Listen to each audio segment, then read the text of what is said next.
L'Afrique des idées, c'était au départ des réunions qui ne se passaient pas à l'hôtel Intercontinental, mais qui se passaient au Café du Pont à Châtelet, où nous recevions également nos invités. Alors personne ne savait vraiment ce que nous disions, personne ne savait ce que nous faisions, et ça aurait pu continuer comme ça très longtemps. Sauf que l'objectif de l'Afrique des idées, ce n'est pas de parler, de créer des idées dans le vide, ce n'est pas de tourner à vide. L'objectif de l'Afrique des idées, comme l'objectif de tout think tank, c'est l'influence. C'est de prendre des idées, et on porte un nom assez éloquent, l'Afrique des idées, c'est de prendre ces idées-là et de leur faire pénétrer le monde sensible. C'est d'influencer le monde sensible. C'est à travers des structures comme l'Afrique des idées que quelque part l'Afrique peut commencer à faire sa révolution, non pas au sens violent du terme, mais sa révolution au sens de la réflexion de ce qu'elle est, de ce qu'elle veut, de là où elle veut aller. Et je pense qu'aujourd'hui, l'enjeu pour l'Afrique globalement, c'est de savoir être pour mieux se propulser dans l'avenir. Pour cette année, nous avons discuté de l'emploi des jeunes, de la formation professionnelle. L'objectif à travers ces discussions, c'est d'envisager les solutions, les politiques qui peuvent être menées pour amener les jeunes Africains à participer plus activement au développement de leur pays.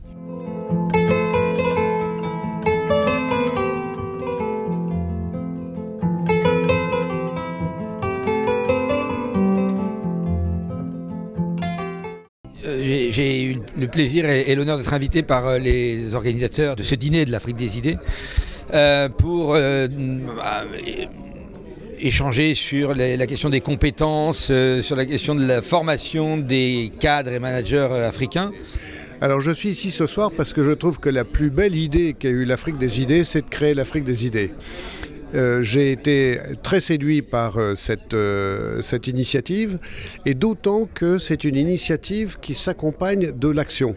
Et c'est ce en quoi je pense que c'est extrêmement séduisant, très important pour l'avenir du continent et de la planète. Et c'est la raison pour laquelle j'ai apporté un soutien sans réserve à l'Afrique des idées.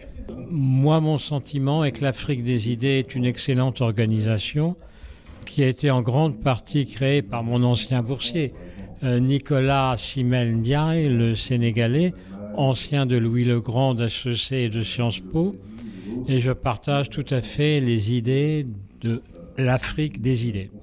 Ce qui est important, c'est que nous mettons ces idées en pratique, puisque au Bénin, nous avons 97% de réussite aux examens, nous avons 100% d'emploi, pratiquement aucun chômeur parmi nos anciens boursiers, mais nous favorisons l'enseignement technique, aussi un peu l'enseignement des filles.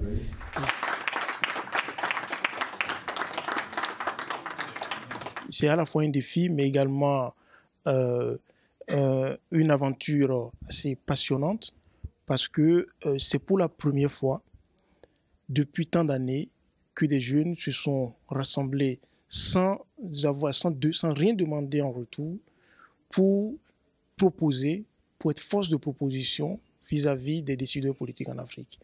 Alors, je dirais simplement que pour moi, l'Afrique des idées, c'est l'afro-responsabilité, c'est-à-dire le choix qui est exigeant, qui n'est pas facile, qui n'est ni celui de l'afro-optimisme, ni celui de l'afro-pessimisme, mais qui est plutôt un engagement de la jeunesse africaine, à faire un effort pour bien comprendre les transformations profondes qui sont en cours en Afrique.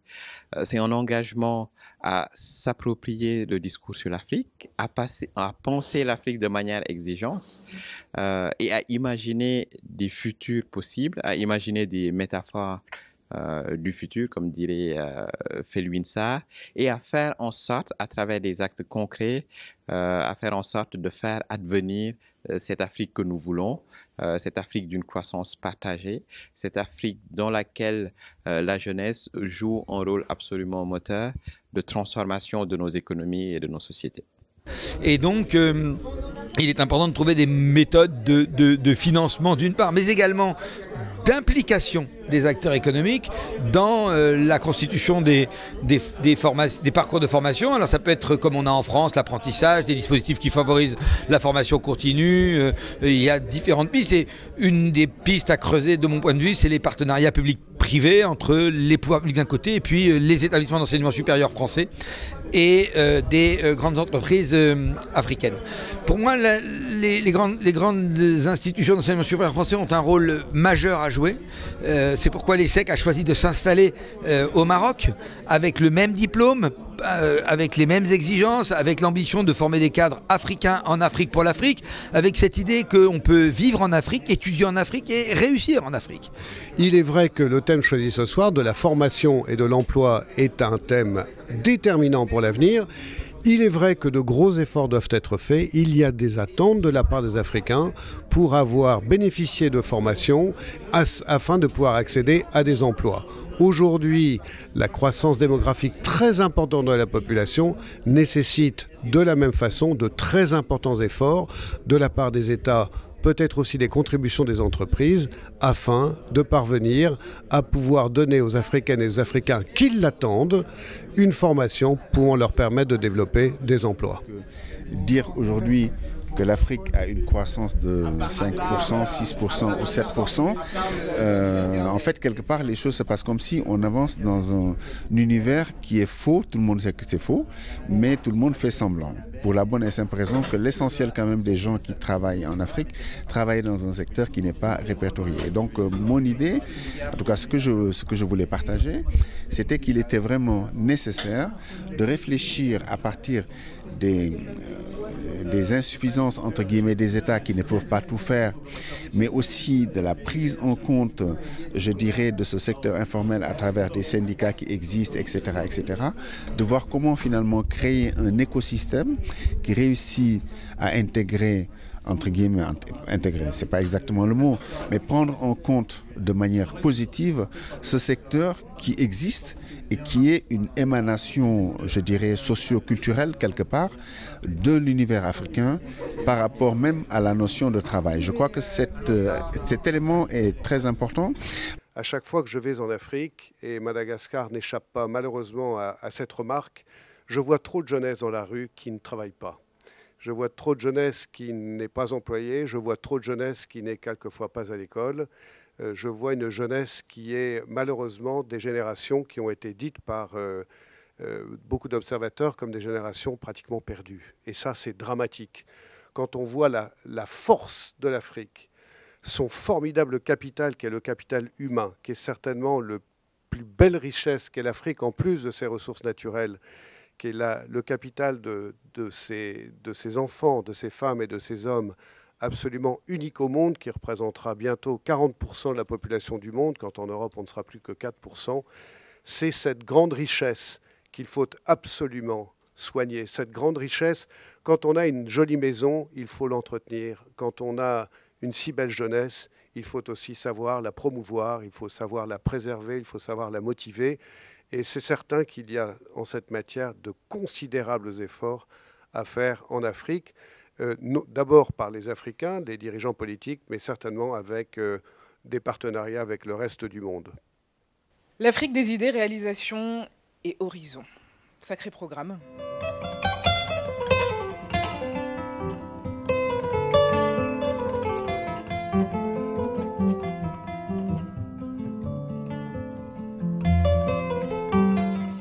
Maintenant que vous avez une idée un petit peu plus précise de ce qu'est l'Afrique des idées, permettez-moi de vous embarquer pour un voyage dans le futur.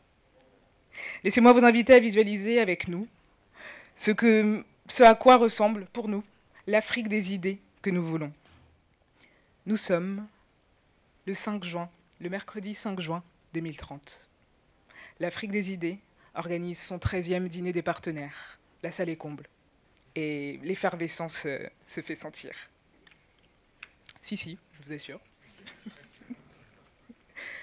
Fort de sa position de cercle de réflexion de référence sur l'Afrique, ce think tank afro-responsable et indépendant, soutenu par ses partenaires, a réussi à se lancer et à atteindre l'autonomie financière.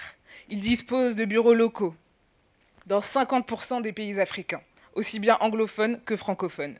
La mise en place de partenariats solides avec des centres de formation, des organisations de la société civile, des organes de presse a permis de faire croître considérablement les représentations locales et d'assurer, dans un même temps, leur influence.